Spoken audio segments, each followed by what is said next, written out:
on veut. Alors on compare, on prend, on teste, on utilise. Puis on jette, on remplace et on amasse. Pas seulement les choses, les personnes aussi. Nos relations amoureuses et sexuelles sont à l'image de la société de consommation dans laquelle nous avons grandi. Pourtant, nous voulons être aimés. Être aimés durablement, être aimés pour ce que nous sommes. C'est notre désir le plus profond. Alors pourquoi y renoncer puisque c'est possible de le réaliser? Je suis Thérèse, la cofondatrice de SEM, et vous écoutez Love Care, le podcast de l'amour durable. Elle aime son métier, sa famille, elle aime la Chine. Elle aime les verres entre copines, les paillettes aussi. Elle aime lire pendant des heures, cuisiner pour 40 personnes. Elle aime la Zumba en leggings fluo. Elle aime le silence après la fête. Elle aime les chaussures à talons. Bonjour Mathilde. Bonjour Thérèse. Et alors là, on se demande, que fais-tu dans la vie pour aimer autant de choses? Les paillettes, la Zumba en leggings fluo. Ton métier, c'est quoi Mathilde? Eh bien, c'est tout simplement psychologue. Un psychologue peut aimer tout ça? Évidemment. On a un peu l'image de la contraire. psychologue qui serait plus en retenue, très effacée. Et toi, tu aimes aussi le côté paillettes? Et ouais, il y a des psychologues qui sont vivantes, qui ont des paillettes, qui portent des leggings fluo, peut-être pas en consultation, mais qui les portent dans leur cours de Zumba. Ouais. Tu changes complètement l'image qu'on a de la psychologue et ça nous fait du bien. Mathilde, on se rencontre aujourd'hui dans le cadre de ce podcast. Tu es psychologue, mais est-ce que tu pourrais nous en dire plus? Comment est-ce que tu es devenue psychologue et quelle est un peu ta spécialité? Ouais, alors j'ai eu la chance de trouver très vite ce que je voulais faire, puisque je me souviens, j'étais déjà en seconde, que c'était inscrit que je voulais être psy. Attends, pause, je t'arrête. Comment est-ce qu'en seconde, tu sais que tu veux être psy? Qu'est-ce qui s'est passé? Je sais pas trop ce que c'est en plus, hein, mais j'en ai une image de quelqu'un qui aide les autres, une image que je pense qui est très partagée dans l'inconscient collectif, hein, quelqu'un qui a un peu de recul, qui peut s'inviter dans la vie des gens et faire quelque chose de bien. Et puis en terminale, avec les cours de philosophie, ça vient confirmer en fait quand on parle un peu de Freud, un peu de théorie, ça m'anime beaucoup. Et je me dis mais en fait c'est génial, j'ai l'impression qu'on m'ouvre un monde complet. Donc je débarque en psychologie à la Cato d'Angers. J'avais fait ce choix d'une fac un peu petite, mais pas trop, un petit univers un peu contenant pour moi. Donc j'ai fait toutes mes études à Angers, avec cette grande chance à la Cato, ils nous proposaient de faire un double master, donc un master un petit peu plus long en 6 ans, et puis surtout en alternance. Donc hyper intéressant parce qu'on avait vraiment cet apport à la fois théorique et à la fois tout de suite du terrain, tout de suite de la clinique, tout de suite des rencontres.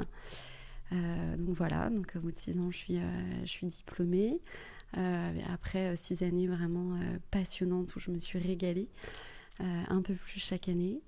Et puis, voilà, j'ai la chance de travailler très, très rapidement.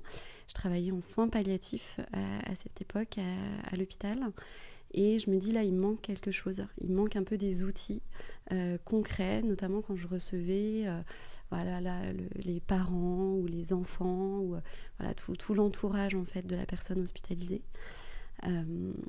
Et donc je cherche un petit peu et là je découvre la systémie, donc une branche de la psychologie, et je décide de me former donc dans une formation longue puisque je reprends 4 années d'études pour me former en thérapie familiale et conjugale. Qu'est-ce que c'est la systémie? Est-ce que tu pourrais l'expliquer? Ouais, alors je vais essayer d'être courte, mais en fait la systémie, l'idée c'est qu'un individu seul, en fait, ça n'existe pas. Pour comprendre l'individu, il faut vraiment le replacer dans son système relationnel, transgénérationnel, son système familial, son système amical, professionnel, essayer de comprendre en fait son comportement en fonction en fait des règles du système, et vraiment système au sens large.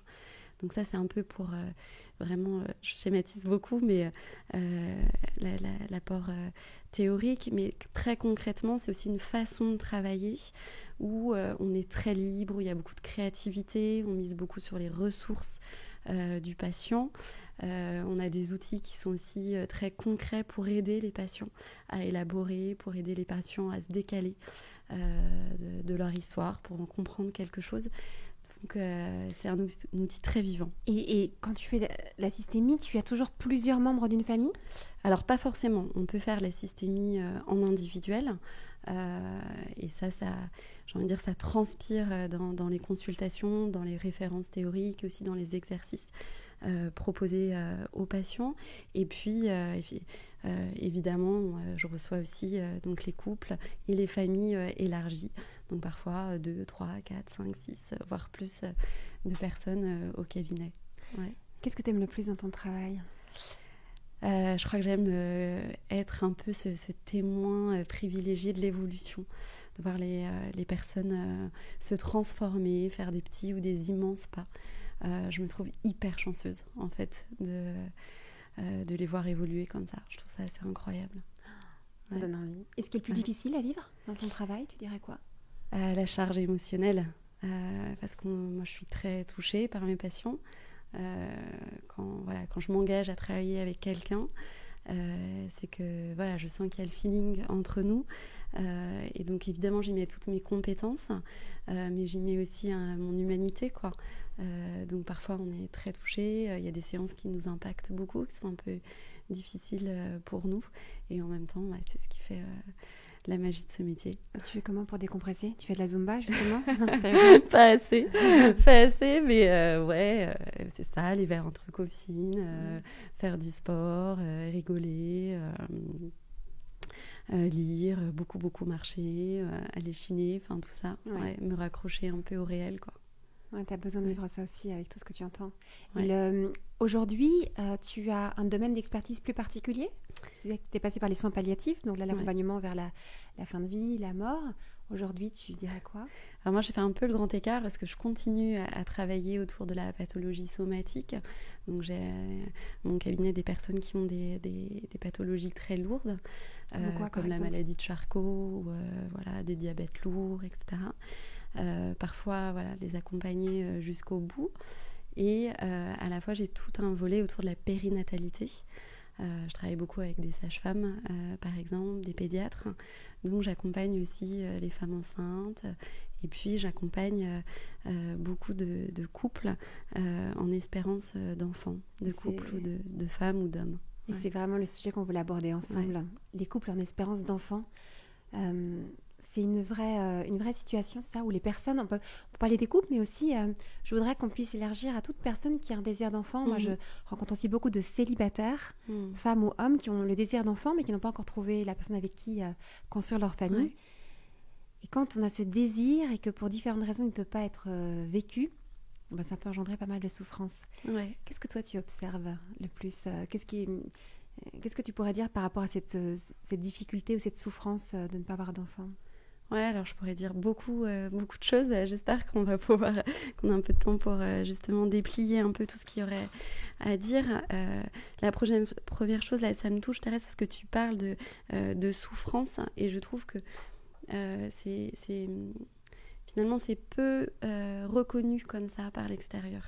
Il y a cette idée de oui, mais avant d'avoir un enfant, il faut déjà que tu aies quelqu'un, ou alors vous vous êtes déjà trouvé, c'est pas si mal, ou alors oh écoute, ça fait que 2 ans, ou que 1 an, ou que 3 ans. Enfin voilà, en fait ils entendent beaucoup de positivisme entre guillemets autour d'eux, et en fait ils entendent rarement ce que tu vis, c'est vraiment une épreuve, c'est vraiment une souffrance. Donc ça, je trouve que c'est déjà un peu clé, et je suis très admirative de la façon dont chaque personne essaye de composer avec cette souffrance-là dans leur vie. Ouais. Est-ce que tu arrives à comprendre pourquoi est-ce qu'on ne veut pas l'entendre, ou qu'elle ne se dit pas trop, cette souffrance-là ? Tu dis que la réaction des gens, c'est souvent très positif ou relativisé, mais t'inquiète pas, ou c'est pas si... pourquoi est-ce qu'on ne peut pas l'entendre ? Que ça fait mal de ne pas pouvoir donner la vie quand on a très envie de la donner ?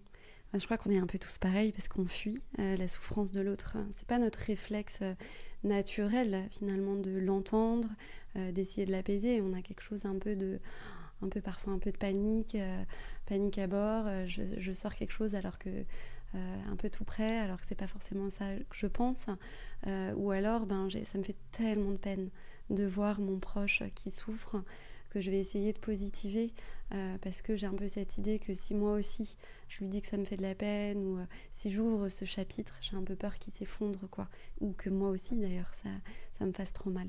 Donc c'est un peu des réflexes de protection qui sont à l'œuvre, quoi.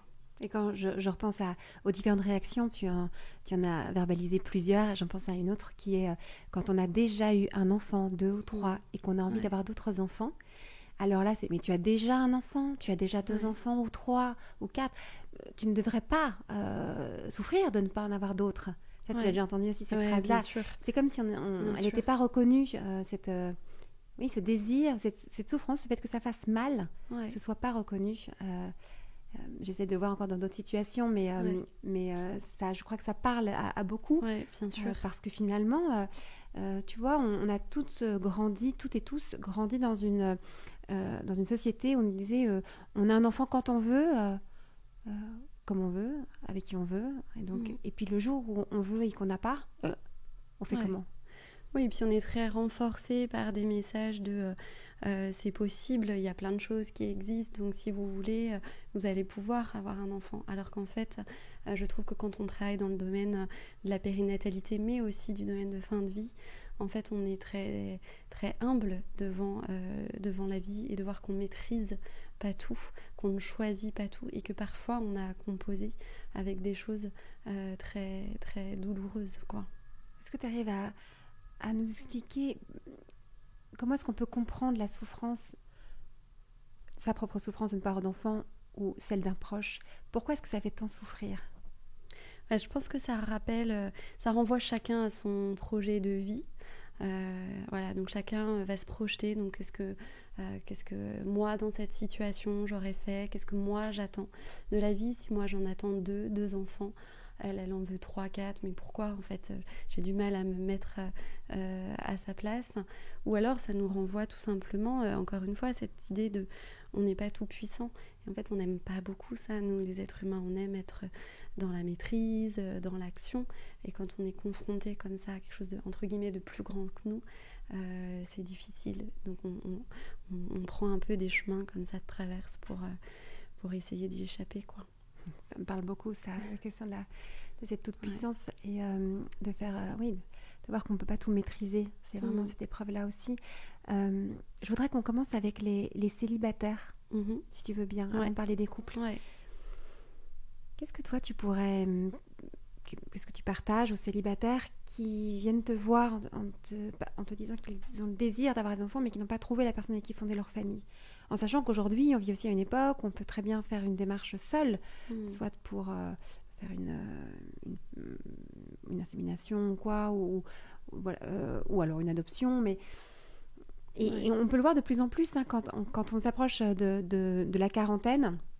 Des amis qui commencent à se dire moi j'ai pas trouvé le compagnon, je vais commencer à faire une démarche, je vais aller faire une PMA parfois aussi à l'étranger ou quoi.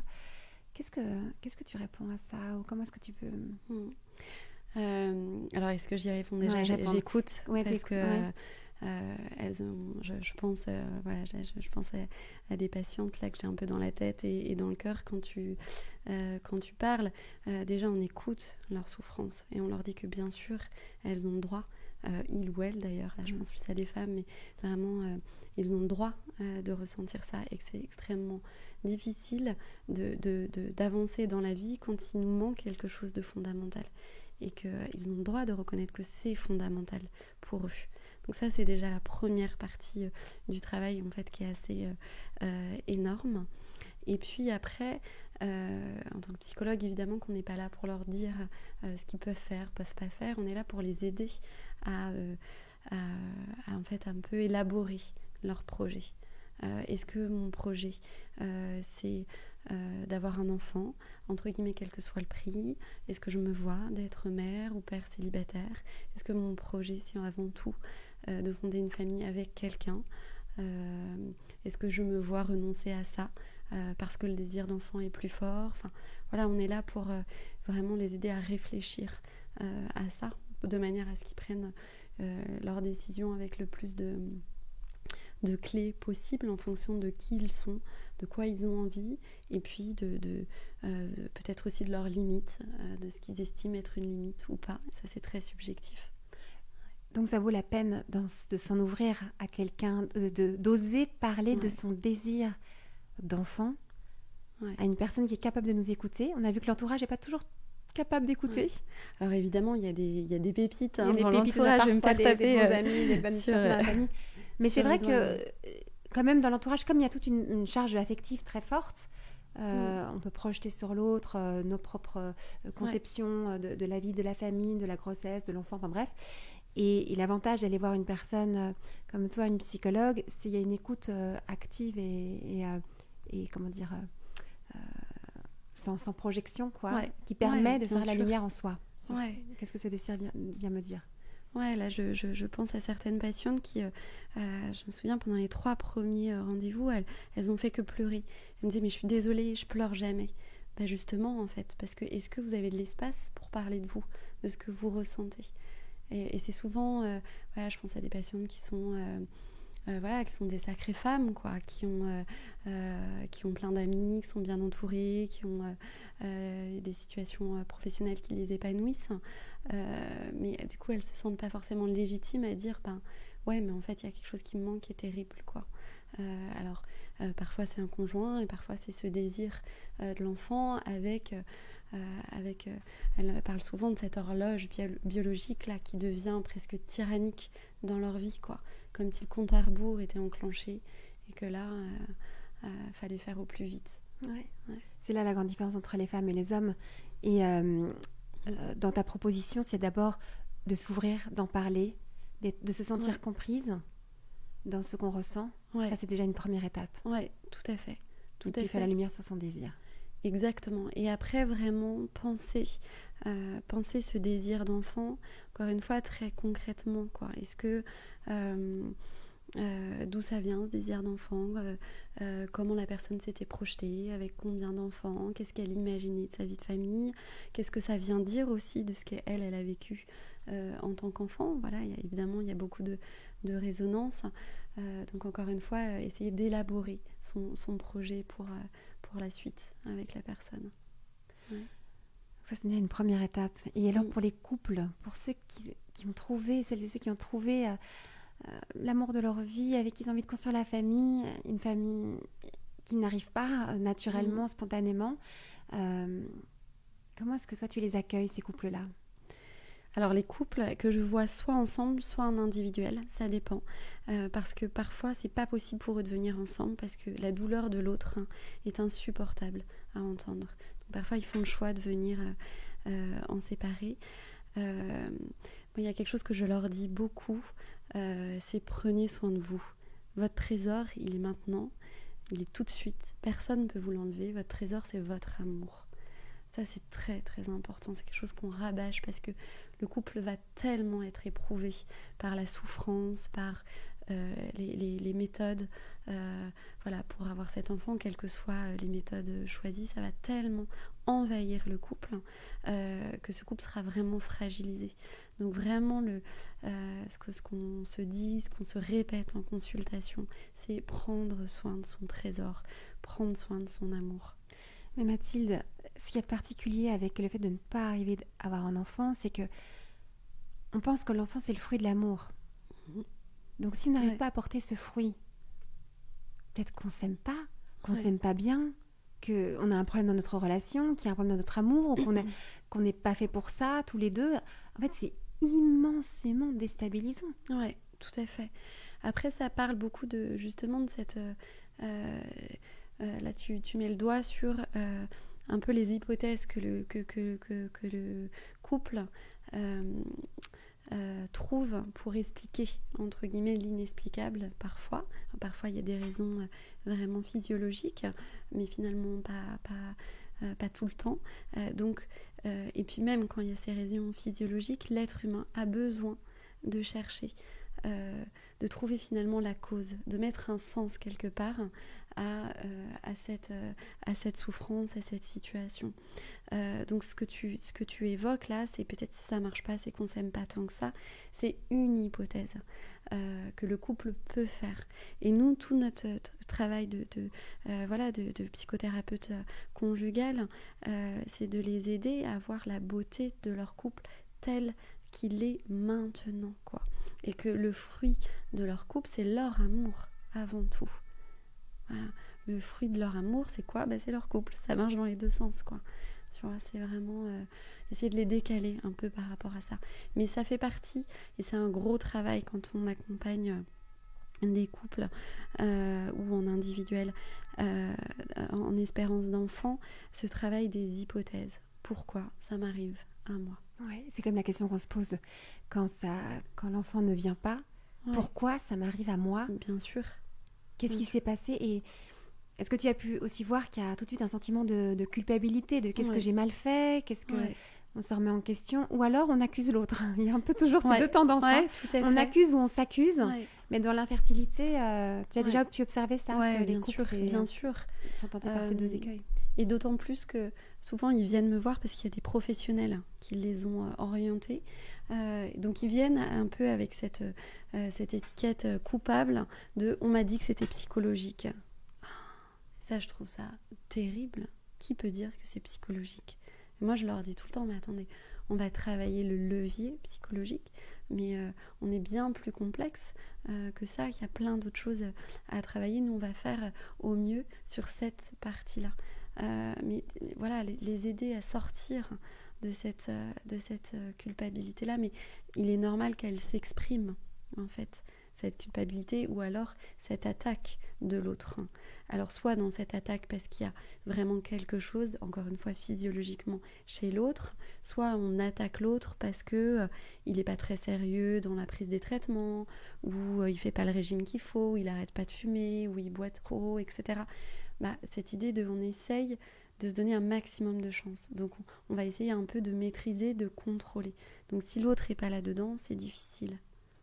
Oui, c'est intéressant parce que toi, tu vois les personnes parce qu'il y a déjà eu tout un processus qui s'est mis en place, comme quoi peut-être que la cause, il faudra la trouver au niveau relationnel, au niveau, on va dire, psychologique, émotionnel.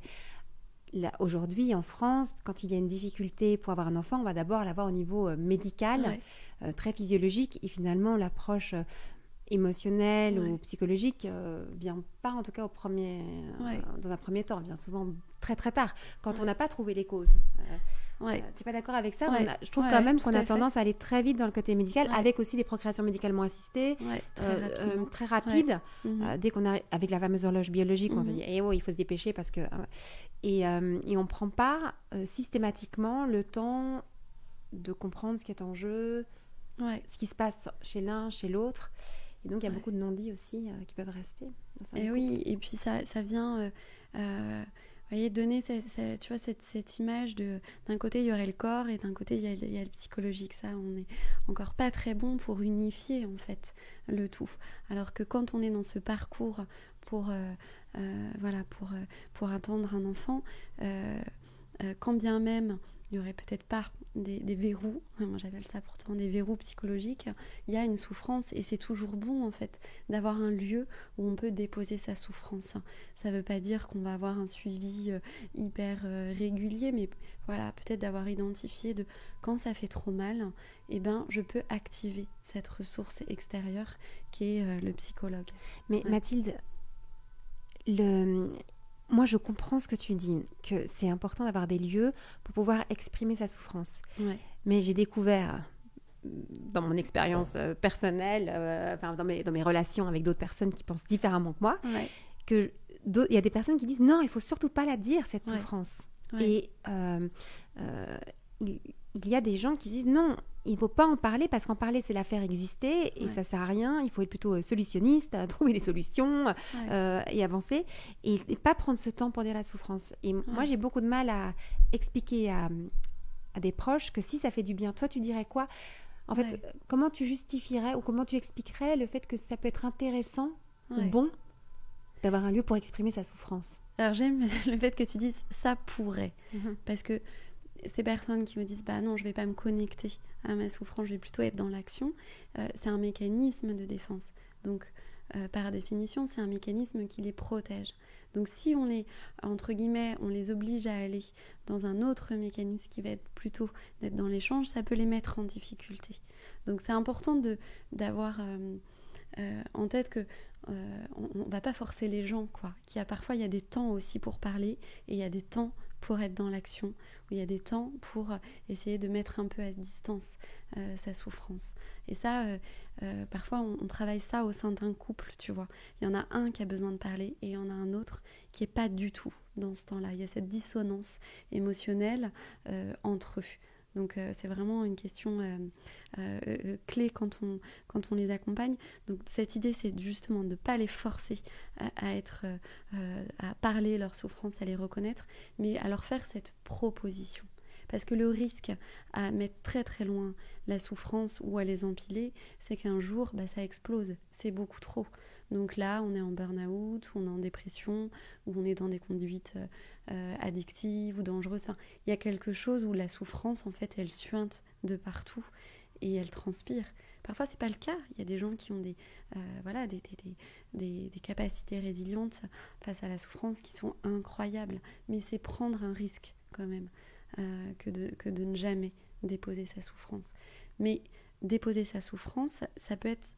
Il y a plein de moyens de le faire. Ça peut être auprès d'un psychologue, bien sûr. Je ne vais pas dire l'inverse. Mais parfois, ça peut être par, je ne sais pas, marcher. Je pense à des patients qui ont marché pendant longtemps, entre hommes, par exemple, où on ne s'est pas dit grand-chose, mais on a dit ce qu'il fallait. Ça peut être, tu vois, ça peut être dans des actes un peu symboliques, quoi. De manière à ce que ça sorte un peu, que ça reste pas tout le temps à l'intérieur. Mais ça peut prendre plein de formes. Et ça, c'est aussi une invitation qu'on peut faire autour de nous, c'est faut être créatif. Qu'est-ce qui marche chez toi ? Ok, c'est pas d'en parler. Ok, sauf qu'elle est là, ta souffrance. T'en as conscience ? Ok. Qu'est-ce que t'en fais ?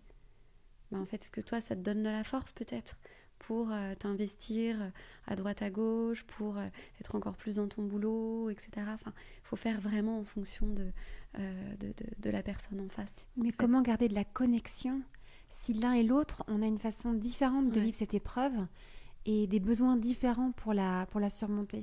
Comment est-ce qu'on reste connecté ? Et ça, c'est, j'ai envie de dire, c'est la question à $1000 parce que c'est l'enjeu majeur de ces couples, hein, vraiment. C'est comment on fait pour continuer à faire couple quand on est dans cette telle dissonance affective, émotionnelle. Là, on essaye de prendre soin de son couple. Donc moi, j'invite toujours le couple à revenir un peu à ce qui fait son ADN, quoi. Qu'est-ce que vous aimez faire ensemble ? Qu'est-ce qui est important pour vous ? Ok, revenir à vraiment à des, je sais pas, certains c'est aller au cinéma, d'autres c'est marcher, d'autres c'est faire du sport ensemble, d'autres c'est, je sais pas, voyager, etc. Essayer de garder cette connexion. Alors c'est pas une connexion qui est un leurre, hein. C'est-à-dire qu'il faut avoir conscience que toi tu vis les choses comme ça, moi je vis les choses comme ça, et chacun a parfaitement le droit de le vivre comme ça. Chacun est parfaitement légitime. Donc de ne pas juger l'autre en disant pourquoi tu pleures, c'est bon, reprends-toi, ou bien pourquoi tu ne pleures pas, t'as pas l'air de pas souffrir, quoi. Exactement. Ouais. C'est difficile de faire ça. C'est extrêmement difficile. Non, mais c'est vrai de ne pas juger l'autre dans son attitude et en même temps de rester, moi je trouve que l'enjeu vraiment majeur c'est de rester connecté avec des vécus si différents, hommes-femmes, avec nos personnalités, nos sensibilités, et puis des vécus différents aussi parce que mine de rien, quand il y a une infertilité, il va y avoir quand même des examens pour voir d'où vient cette infertilité. Et femmes et hommes, on ne va pas vivre les mêmes examens. Les femmes vont en vivre beaucoup plus. C'est pas pour ça que ceux qui vivent l'homme ne sont pas éprouvants aussi. Tout à fait. Mais on va pas vivre la même chose dans les corps, quoi. Et là aussi, il peut y avoir une déconnexion à ce niveau-là. Bien sûr. Par ce qui va être vécu physiquement. Bien sûr, et la femme porte vraiment dans son corps cette attente chaque mois et cette déception à chaque cycle. Donc il y a quelque chose de très inscrit, quand bien même elle voudrait un peu se décentrer. En fait, son corps la ramène à cette souffrance-là et à ce projet-là. Donc évidemment qu'on va vivre les choses de manière très différente. Mais j'ai envie de dire, dans quel couple, en dehors même de cette question, l'homme et la femme vivent les choses de la même façon? Ben non. Tout couple, dans tout couple, il y a cette idée que chacun, on vit les choses de manière parfaitement unique, et ce qui va nous relier, c'est le pont du langage, quoi. C'est vraiment de pouvoir mettre en mots, de pouvoir s'entendre soi, et entendre l'autre, et se sentir légitime, reconnu par l'autre. Tu as le droit de penser ça. On est différents, on pense pas pareil, mais on a le droit. Se sentir légitime et reconnu, ça me parle beaucoup, parce que quand on sent ça de l'autre, j'ai l'impression qu'on s'apaise en un coup. Bien sûr. J'ai le droit d'être triste, tu as le droit de vouloir trouver telle solution, mais voilà, il y a quelque chose qui apaise. Tu disais aussi, chez les femmes, c'est inscrit, c'est-à-dire que quand on a ce désir d'enfant, on va s'observer, et puis après, quand on est dans des démarches médicales ou d'observation de son cycle, etc., bon, on va être très, très investi. Et on a souvent cette petite phrase de l'entourage qui dit « c'est le jour où tu n'y penseras plus que ça va arriver ». Et on nous dit ça, qu'il ne faut pas y penser, et ça viendra. On a envie de répondre, mais je ne peux pas ne pas y penser tant que je suis dans ces démarches ou tant que j'ai ce désir. Là, pour le coup, la psychologue, qu'est-ce qu'elle peut répondre à ça? Parce que je trouve que c'est un casse-tête impossible. C'est vraiment, c'est ce qu'en systémie, on appelle les injonctions paradoxales. C'est-à-dire que, et ça, quand on est dans ces démarches-là, c'est vraiment bienvenu dans les injonctions paradoxales. C'est-à-dire, surtout n'y pensez pas, mais en fait, soyez hyper rigoureux pour tout, pour votre observation, pour votre sexualité, pour la prise de médicaments, etc. N'y pensez pas, mais pensez-y tout le temps. Enfin, ces injonctions paradoxales, elles sont permanentes. Et en fait, elles rendent fou, quoi. Parce qu'en fait, on a l'impression de jamais bien faire, quoi. C'est exactement ça. C'est l'impression de jamais bien faire. Qui culpabilise et puis qui peut entraîner une vraie déprime ou dépression. Tout à fait, tout à fait. Et c'est important déjà de les identifier avec les patients. Tiens, mais regardez, on vous demande une chose et son inverse. Comment vous pouvez faire? Et tout le travail un peu avec les patients, c'est de les aider à trouver leur curseur un peu à eux, quoi. Oui. Ça veut dire, est-ce que moi, ça m'aide de m'observer? Ou alors, au contraire, moi, tout ce qu'on me demande, c'est trop. C'est trop? Ok. Mais où est-ce qu'elle est, votre limite? Où est-ce qu'il est, votre curseur? Eh bien, faites pas plus que ce que vous vous êtes fixé. Ça, c'est hyper important. Pas plus que ce que vous vous sentez capable de faire. Pas plus, mais très concrètement dans votre vie, quoi. Et ça, c'est une question à la fois individuelle et à la fois en couple qui est très importante. Oui, parce que quand on est deux, toi, tu peux avoir ta propre limite, mais l'autre a une autre limite. Comment on fait pour s'entendre? Moi, je l'ai vu aussi auprès de patients où l'un voulait refaire une insémination avec donneur anonyme et le mari disait, non, je ne veux pas. Et on fait comment pour trouver un terrain d'entente? Ou alors l'un dit, allez, on va encore faire une démarche médicale, et puis l'autre dit, non, je veux plus. On peut avoir aussi des moments de pression psychologique. Enfin, la danse, là, à deux, elle est quand même très, très compliquée. Et j'ai beaucoup de patients qui me consultent pour ça, justement, avec cette croyance que vous, une sorte d'experte, là, comme ça, dans cette question-là, vous allez leur apporter la solution. Et en fait, tout le travail, c'est de les mettre, eux, au travail, de faire en sorte qu'ils puissent se parler, qu'ils puissent s'entendre pour que leur couple prenne une décision. Il n'y a personne qui va pouvoir leur dire ce qu'il faut faire. Et c'est peut-être parfois ce qui est le plus compliqué, quoi. Mais est-ce qu'on n'arrive pas à la rupture si l'un dit, je veux, par exemple, l'homme dit, je veux qu'on continue les démarches médicales et qu'on réessaye une nouvelle fécondation in vitro, etc. Et la femme dit, non, c'est trop pour moi, je peux plus. Lui, il a vraiment son désir d'enfant. La femme, elle a aussi ce désir, mais elle sent que c'est sa limite. On fait quoi dans ces cas-là, en fait, Est-ce que la relation, elle ne s'arrête pas? Alors, ça peut, mais mon expérience clinique me montre un peu l'inverse. Quand on les aide, en fait, aussi à décoder les comportements de chacun, quand on les aide à décoder les histoires, ce désir si fort chez l'un et chez l'autre, ça permet de donner un peu plus de possibilité au couple, en fait, de se retrouver. Parce que l'autre n'est plus ce bourreau qui m'entend pas, mais en fait, ça y est, il se reconnecte à moi par là. Alors, parfois, il y a cette idée de moi, j'ai plié. Oui, mais vous avez plié pour l'autre, ou entre guillemets, ou est-ce que vous avez plié pour un plus grand bien pour votre couple? Donc ça, on travaille beaucoup aussi cette question de ce qu'il y a de bon pour soi individuellement, ce qu'il y a de bon pour son couple, ce qu'il y a de bon pour sa famille au sens large, quoi. On essaie de les faire réfléchir sur tout ça. Et c'est à eux, après, de prendre les décisions avec tous ces éléments-là en tête. Mais tu dis quand même que c'est intéressant aussi de se faire aider, accompagner. Ouais. Parce que si le couple reste juste l'un avec l'autre, avec toutes ces décisions tellement importantes, pourquoi tellement importantes? Parce qu'elles engagent à la fois la dimension charnelle, puisqu'il est question du corps, et donc un traitement médical, etc. Donc c'est notre intégrité physique, à la fois psychologique, mais il y a aussi tout ce qui est de l'ordre des valeurs personnelles, qui peuvent aussi être là dans la question de la spiritualité, en fonction de nos valeurs. Il y a des choses qu'on va accepter ou pas.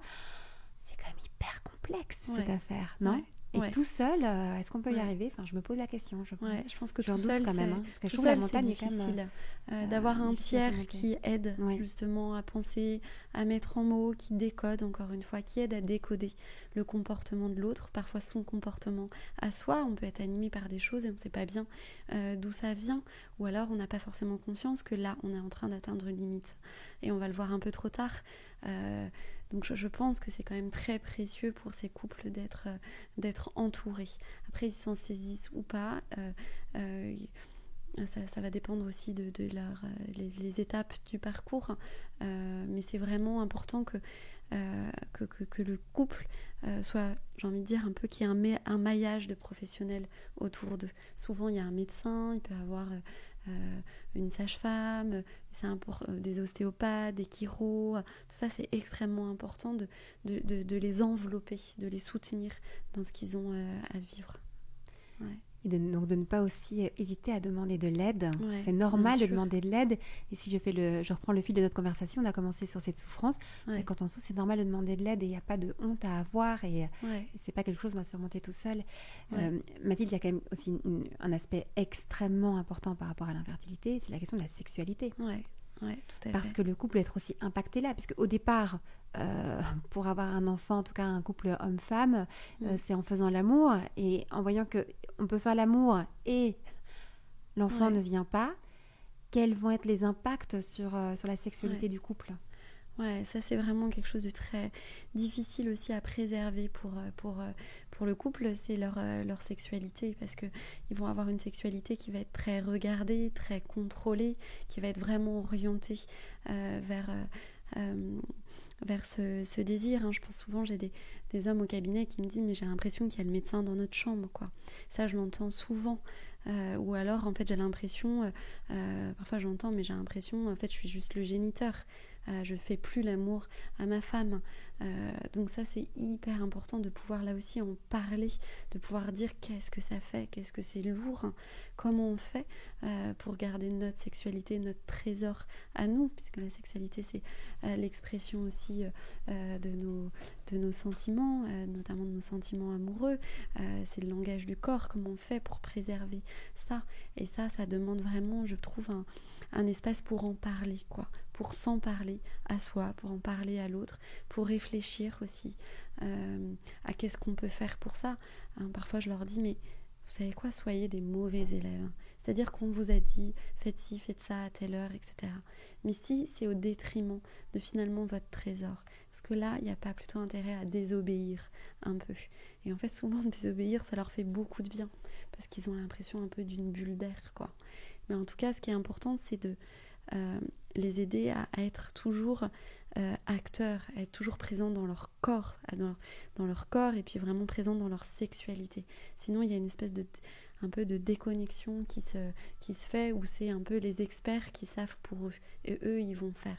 Ça, c'est très, très dangereux au niveau psychique. Et j'entends ce que tu dis, mais concrètement, comment est-ce qu'on peut le faire? En plus de désobéir, comme tu dis, comment garder cette connexion sexuelle alors qu'on traverse cette épreuve? Alors ça va être propre à chaque couple de trouver ces astuces. Déjà, encore une fois, de s'en parler. C'est indispensable. Parce que très souvent, ça devient tabou, en fait. Personne, il y en a tous les deux, n'osent pas s'en parler. Parce qu'il y a cette idée de oui, mais si je lui dis que moi j'aime pas du tout comment ça se passe, je vais la blesser, ou alors si je lui dis, il va croire que ça remet en cause finalement notre projet. Donc sans parler, c'est extrêmement important. Et puis peut-être revenir à, voilà, il y a des environnements qui sont plus propices, engager le couple à partir un week-end, couper en fait à ce qui fait son environnement et ce qui est très du coup relié à la sexualité, pour essayer de se connecter autrement, s'offrir un peu des bulles d'air. Mais parfois, voilà, ils partent en week-end avec ça en tête et c'est pas ce qui se passe. Et leur dire que c'est pas grave, que ça aussi il faut du temps pour parfois se reconnecter quand il y a eu cette coupure-là. Moi j'ai vraiment l'impression quand même que c'est un cercle vicieux, quoi, parce que si tu pars en week-end en te disant on va prendre ça parce qu'on sait qu'on a besoin de prendre du temps. Et que c'est en prenant ce temps-là que les choses peuvent aussi se débloquer. Tu pars en week-end, mais en fait, ça n'apporte pas ce que tu espérais dans ta séquence négative. En fait, je pense qu'il y a un cercle vicieux qui s'installe. Parfois, c'est comment ce désir d'enfant peut vraiment te pourrir de l'intérieur, quoi, et pourrir ta relation. Je sais pas, tu vois, je sais pas très bien comment est-ce qu'on peut sortir de ce cercle vicieux. J'entends les points, les propositions, mais je vois, en fait, moi, de mon point de vue, tu sais que je suis aussi thérapeute de couple, je trouve que l'expérience de l'infertilité fait partie du top 3 des plus grosses épreuves pour un couple. Ouais, je suis d'accord. Enfin, je sais pas si on peut... tu comprends quand je dis ça. On peut faire une hiérarchie, mais en fait, si, parce qu'il y a quelque chose, parce que ça va toucher à plein de niveaux de la vie et à ce qu'on a de plus intime aussi. On parle là de la sexualité, on parle... on n'a pas les mêmes de valeurs, de spiritualité. Enfin, ça touche tellement de choses. Et puis il y a aussi quelque chose même d'animal dans le fait de vouloir porter un enfant que t'expliques pas. Tu peux avoir déjà d'autres enfants, etc. Mais tu te dis non, je veux, c'est dans mes tripes, c'est plus fort que moi. Tu vois, donc c'est pas non plus de l'ordre de la raison. Tout ça pour dire que c'est quand même une fameuse épreuve. Alors j'entends qu'il y a des solutions parce qu'on peut en parler, communiquer. Ça t'insiste beaucoup là-dessus, s'ouvrir. Mais tu vois, je reste un peu dubitative en me disant waouh, comment on fait, de toute manière, on ne peut pas avoir cette idée de je vais vous proposer des outils qui font que ça ne sera plus une souffrance. Parce que là, on retrouve cette toute-puissance.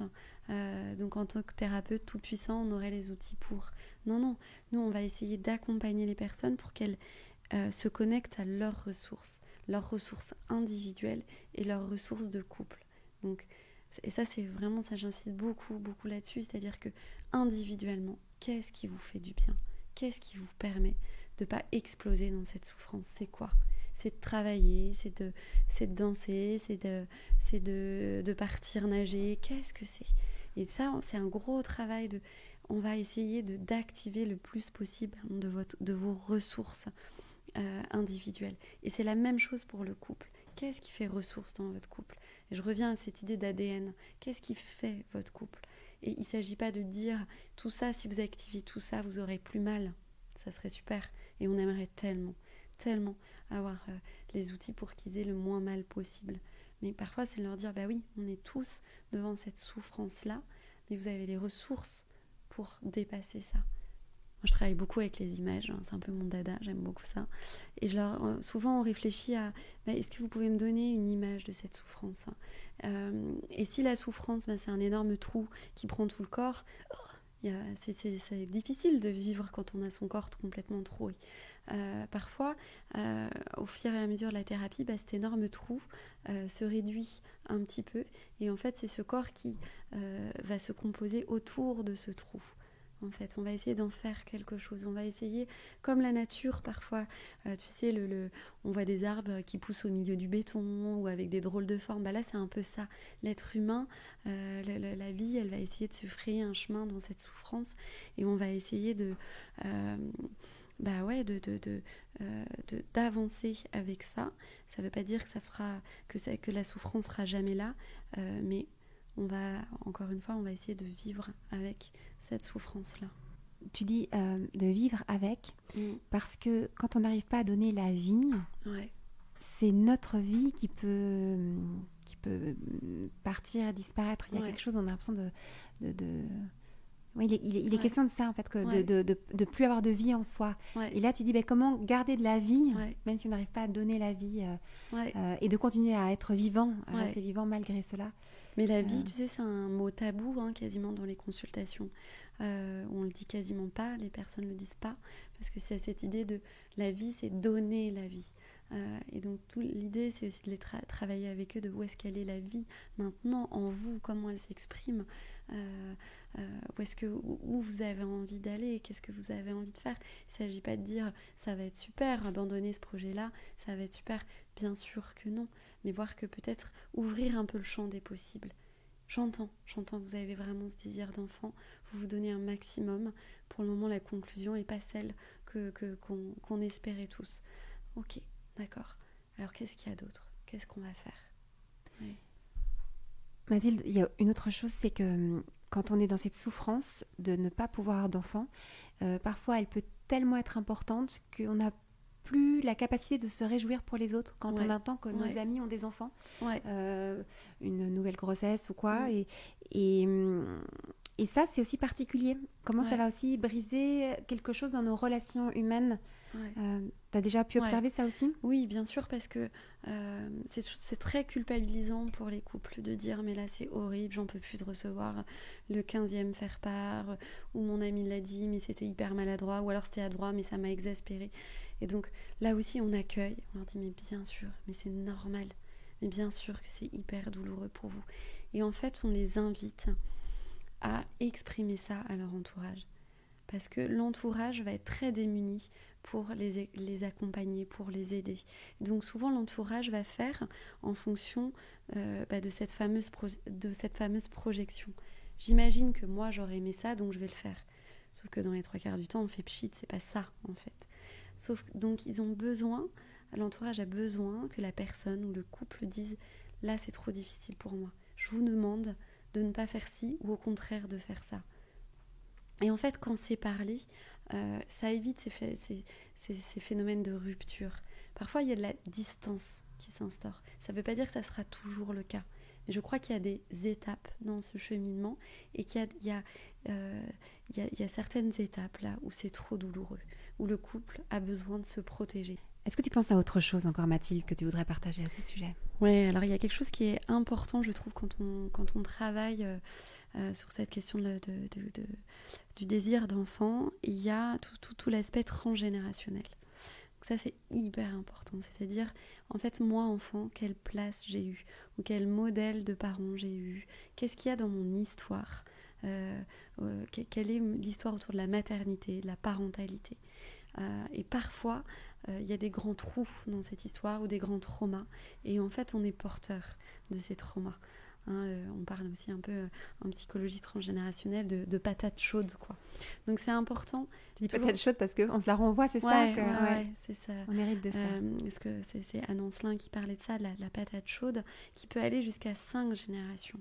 C'est-à-dire qu'un trauma, hop, dégringole, et finalement, la personne, 5 générations après, elle a des symptômes qui parlent du trauma familial, du trauma transgénérationnel.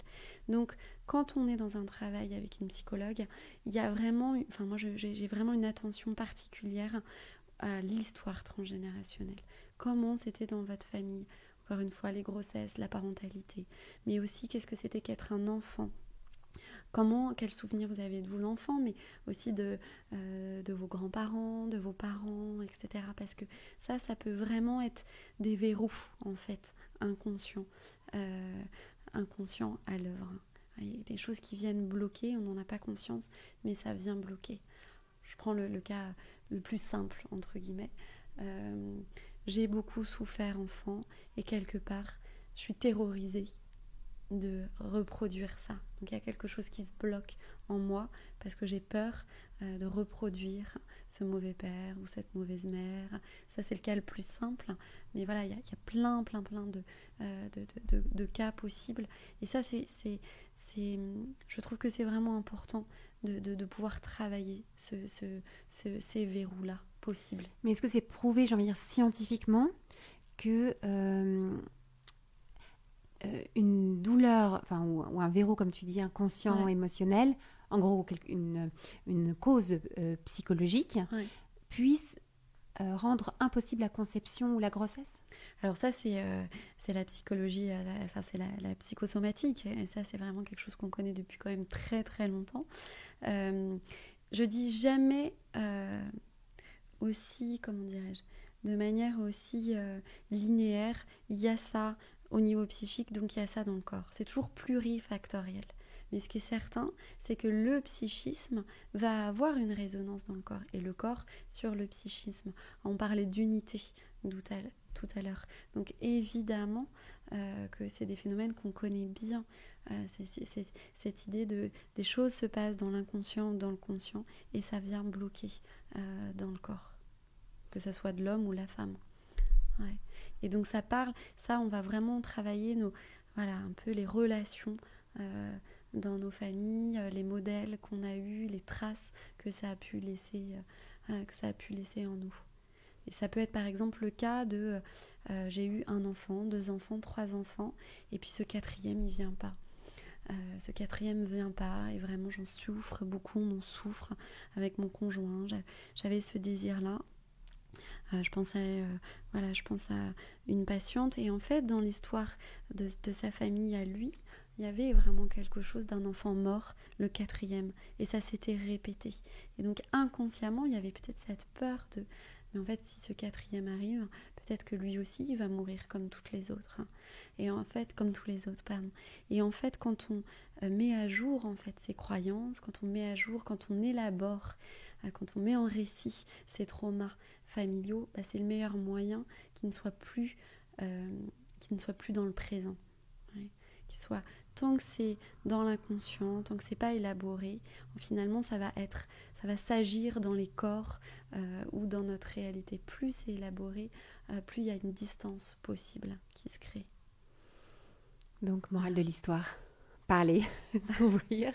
Non, c'est ça, dans tout ce que tu nous dis. À chaque fois, d'oser exprimer ce qu'on ressent. Et puis, mais quand même, la force, c'est quand on la reçoit, quand on se sent écouté et compris. Ouais, exactement. C'est évidemment parler, mais pour ça, il faut que vous ayez quelqu'un en face qui vous propose les outils aussi pour vous aider à élaborer. Parce que sinon, c'est la page blanche, quoi. Donc, il faut avoir ces personnes qui vous aident à vous poser les bonnes questions, qui vous aident aussi à décoder l'autre, à se décoder soi, qui vous aident à faire des liens avec votre histoire, et encore une fois, qui vous aident à trouver les ressources ici et maintenant.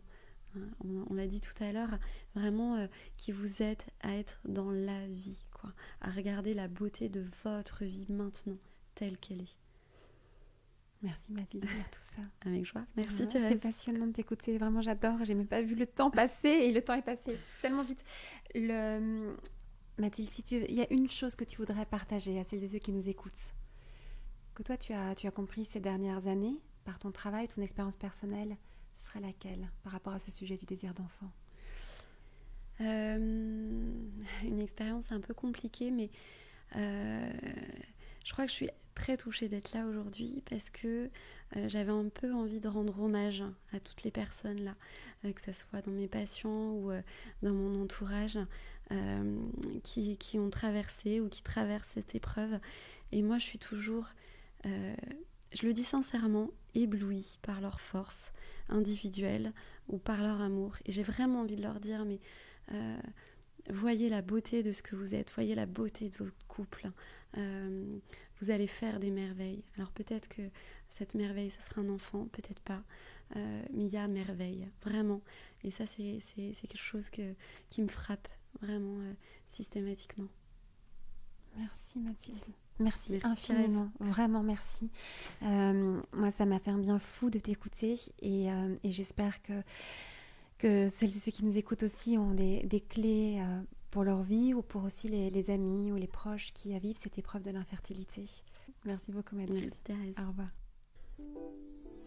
Si vous désirez l'amour durable, retrouvez toutes les propositions de SEM sur notre site internet sem.co et sur nos réseaux sociaux Instagram et Facebook. Si vous êtes un professionnel du Love Care, rejoignez la communauté SEM. Et pour semer avec nous cette vision de l'amour, mettez un avis ou 5 étoiles sur votre plateforme d'écoute pour soutenir ce podcast. Venez signer notre manifesto et surtout, parlez de SEM autour de vous.